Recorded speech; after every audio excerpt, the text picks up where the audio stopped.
Yes, guys, we are in the heart of 2025 fantasy football draft season. 2 or 3 weeks away from week 1.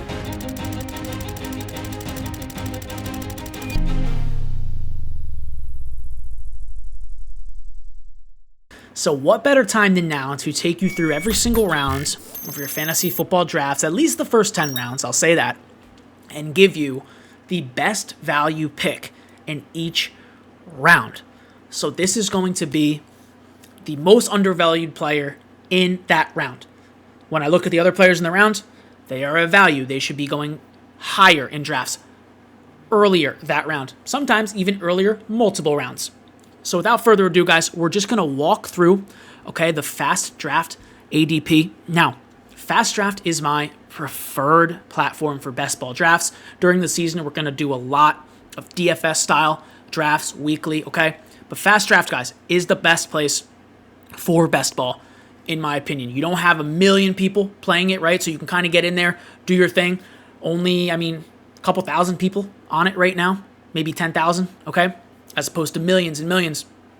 Join up on fast draft, guys. Use code NOEXPERT at sign up. You get up to a $50 deposit match that you can use on about 2.5 free drafts. No brainer. Okay, now in round 1, so we're just going to go players 1 through 12, I scanned the list. Jamar, Bijan, no. CD, Saquon, no. Justin Jefferson, Jahmyr Gibbs, Christian McCaffrey, Ashton Genty, right? All appropriately valued in that order, in my humble opinion. And we get to the back quarter of this, right? Malik Neighbors, Nico Collins, Puka Nacua, Amon-Ra St. Brown, ding, ding, ding, ding, ding. Amon-Ra St. Brown. No one talks about Amon-Ra St. Brown in 2025. He's not a sexy pick, Whatever. If you've seen the camp videos, he looks as good as ever. He's doing things to cornerbacks that, quite frankly, should not be on the internet, For public view, at least. Last 2 seasons, wide receiver 3 in 2024, wide receiver 3 in 2023, wide receiver 7 in 2022, And those final 2, he missed a game. Now, he had this kind of mini knee surgery. Looks good to me. Obviously, Ben Johnson leaves, right? My point is, this type of floor at the wide receiver position, back-to-back top 3 finishes. Does he have wide receiver 1 overall in his range of outcomes? I don't think so. Does Nico Collins? Sure. Does Malik Neighbors? Yes. Does Puka Nacua? No, not really. Does Brian Thomas? Also no, in my opinion, over the course of 17 games. Amon-Ra St. Brown should be going more in this pick 7, pick 7, 8. Ahead of a McCaffrey, ahead of a Genty, certainly ahead of Nico Collins and Malik Neighbors. So, 12th overall here, again, you can go on fast draft and do this if you feel so inclined. 12th overall, Amon-Ra St. Brown really is, honestly, one of the best picks you can make. Now, we'll keep scrolling down here into round 2, and kind of maybe just the Amon-Ra St. Brown version of running back, all the way at pick 24, is a young man by the name of Josh Jacobs, and he's the pick. Undervalued. This is a pure workhorse RB1. You can start with a Jamar Chase 101, 102. Come back at the end of round 2, scoop up a Josh Jacobs, and you have the best wide receiver in fantasy, and you have a clear RB1. Throw in a Trey McBride, honestly, or another RB, and that's a perfect start to me. So we look at Josh Jacobs' game log. 1, 2, 3, 4, last 5 seasons. If he's played 15 games, he's finished top 12 running back. Last year, RB6, 300 plus attempts, 43 targets, so he's pushing 350 attempts. Basically every running back that's hit that mark finishes top 5 on the season. The sheer amount of opportunity in this offense. Marshawn Lloyd is injured now. Next man up. Forget the name. Emmanuel Wilson. Come on. We're not doing this. There's no new rookie here who's coming in, taking touches. Josh Jacobs is going to push for 350 plus touches again. He's completely undervalued. Should he be going in the first round? No. Should he be going a bit higher in the second? Absolutely. One of the best picks you can make in round 2. Now, according to Fast Draft, for a very similar kind of player, honestly, in terms of what you're getting, Kyron Williams in round 3, 32nd overall. 32nd overall on Fast Draft. So For anyone who's saying, no, he's not going there, not in my draft, literally go sign up on Fast Draft. Okay? Go draft Amon-Ra St. Brown, Josh Jacobs, and Kyren Williams. You can have that start if you want. But Kyren Williams, guys, very similar. Back-to-back seasons as the RB7 in fantasy, and that first one in 2023 only played 12 games, so he was really on a points-per-game basis like top 3. But last year, 316 attempts, 40 targets, so over 350-plus opportunities. Very similar to Josh Jacobs, completely slept on with the new contract. We'll move right along. And by the way, I think Kyren is really the last true workhorse RB you're getting in drafts. Up next, you got Breece Hall, right, at 33rd overall, according to Fast Draft. Ken Walker in the 4th round, sure, but like a lot of question marks with those guys. Kyren is the workhorse lead back. Both of those RB2s, Jarquez Hunter, Blake Corum, are fighting for the handcuff role. Okay? We don't want that. We don't want that. There's no threat here, in my opinion. So Kyren Williams is an absolute value in round 3. All right. Moving along to round 4. Now, Terry McLaurin is the guy here in round 4. I was a little unprepared for this video, but I will do my absolute best to search up this stat I'm looking for on Twitter. I will search my own username, and I will search for... Let me find it. Yes. Okay. Terry McLaurin is undervalued. When we look at fantasy points per catch, minimum 60 targets from last year, and we go all the way down here to my Terry McLaurin take. So Terry McLaurin, because of the contract issue now, is a mid-4th round pick due to the contract issues. He's holding in, holding out, whatever. Only wide receiver last year with 80-plus catches to rank top 10 in fantasy points per catch. His targets are so valuable. They're deep targets, they're end zone targets, they're red zone targets. And he had 80-plus receptions to rank top 10 in fantasy points per catch. Now, for reference, guys who rank high in fantasy points per catch, okay? Alec Pierce, Nick Westbrook-Akine, Rashad Bateman, Demarcus Robinson. All they do is catch touchdowns. All those guys had no more than 45 catches. The first player on this list with over 80 catches is Terry McLaurin. 9th most fantasy points per catch, 2.55. That is more than Mike Evans, A.J. Brown, Brian Thomas, Jamar Chase, Nico Collins, Justin Jefferson, Xavier Worthy, T. Higgins. Those are big play monsters. More than them. More than Amon-Ra St. Brown. And he has, among all those guys, 82 total catches. Okay? He's the only player. He's the only player with over 2.5 fantasy points per catch and 82 or more total catches. Close to him, stylistically, Brian Thomas. Those two really align. Brian Thomas is a top 15 pick, as we just discussed. Now, making our way to round 5. Courtland Sutton, obviously my guy at the wide receiver position. Many reasons. We'll actually stay on this list. Courtland Sutton's down here at 2.1, okay? Fantasy points per catch, 2.13 on 81 catches. So here's the list. 2.1 or more, 80 catches or more. Here's the list. Courtland Sutton, Ladd McConkey, Justin Jefferson,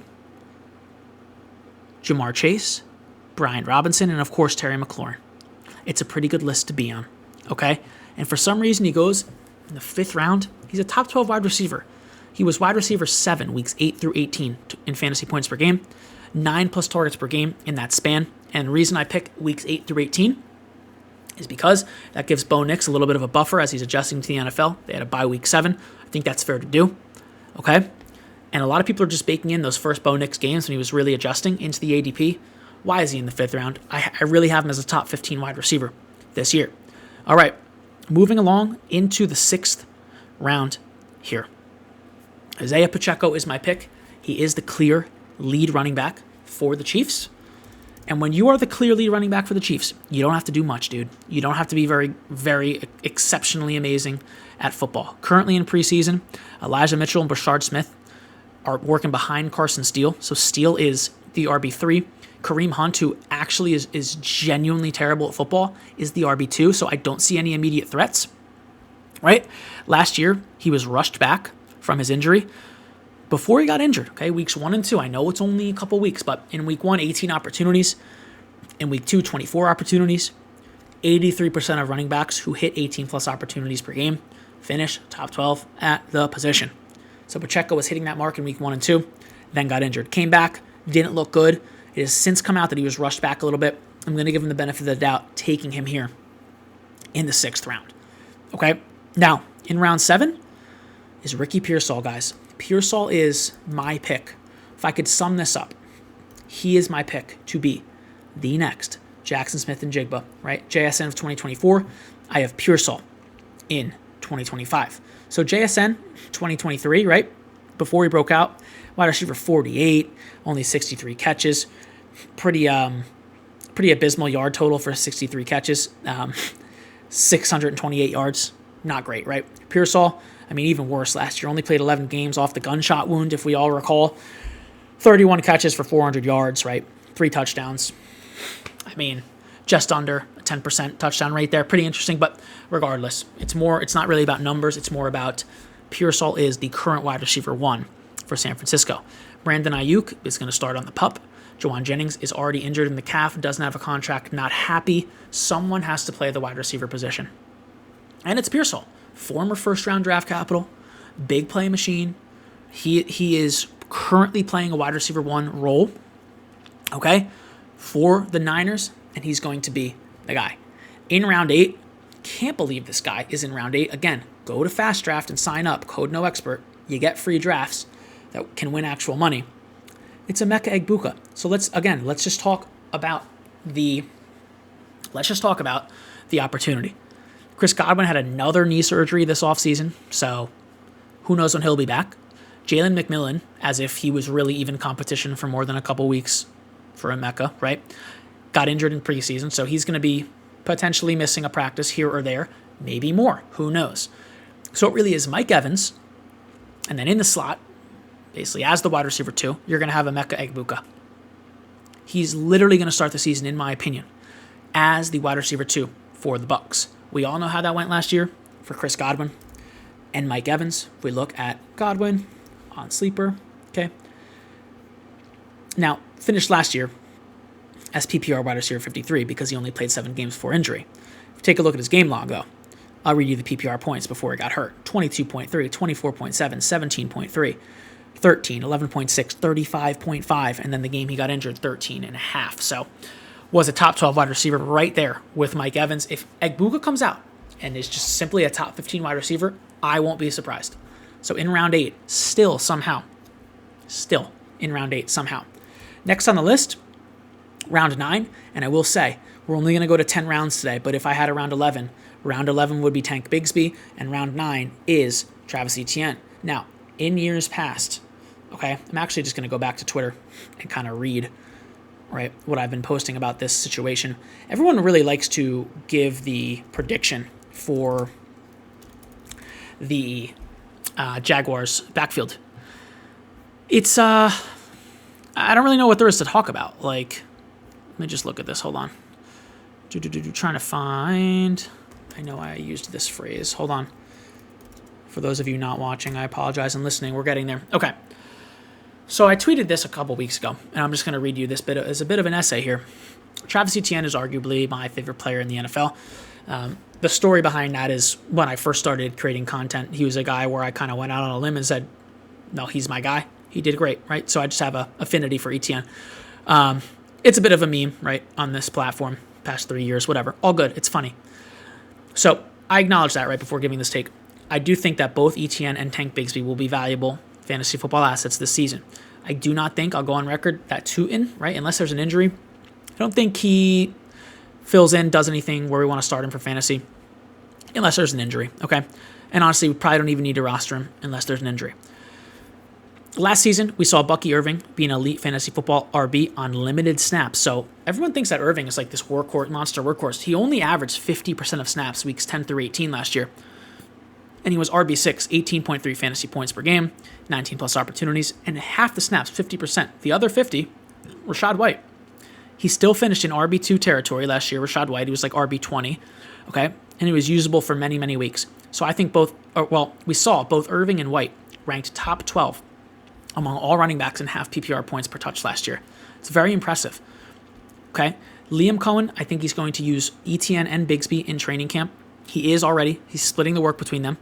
Etienne, we've heard he's being moved all around the formation to catch passes, lining up out wide, whatever. They're trying to get him in space. Everyone knows he's best there. It's also being reported out of training camp, and again, I wrote this note before any preseason action, that Bigsby's getting a ton of key reps. I assumed at the point that meant goal line. Bigsby is better than ETN between the tackles after contact on the goal line. ETN is better than Bigsby as a pass catcher. So if Cohen splits this backfield truly evenly, lets each player do their thing, I do think we could have a Bucky Irving, Rashad White scenario, or even better, Monty Gibbs scenario on our hands in 2025. So moral of the story, if you didn't read it all, didn't listen, you wanted to skip, you turn the episode off, whatever. I think both RBs going outside the top 100 picks, top 90 picks in drafts is a crime. Really, we got to be targeting both these guys. And then we saw preseason the first 2 weeks, right? Week 1, ETN, 100% of the snaps. It was a little odd. Okay, maybe they were getting him ready to be traded. He didn't get traded. Preseason week 2 for the Jaguars. Bigsby starts the game, did not play any third downs, started the game for a second down. ETN came in, ETN caught a pass, as did Bigsby. Both looked good. Into the red zone, ETN stayed on the field. So that's kind of more what I envision, right? They get the ball inside the 5, here comes Bigsby. They're on the 15-yard line, ETN's in there, right? I don't know. But moral of the story is, both Rashad White and Bucky Irving were good with Liam Cohen last year. I do expect the same for ETN and Bigsby. ETN is the pick in round 9. And then finally, guys, in round 10, kind of a no-brainer. I mean, again, very slept-on player. Like, not sexy. I'm not going to wow you with the pick. I'm not going to wow you. Don't expect to be wowed.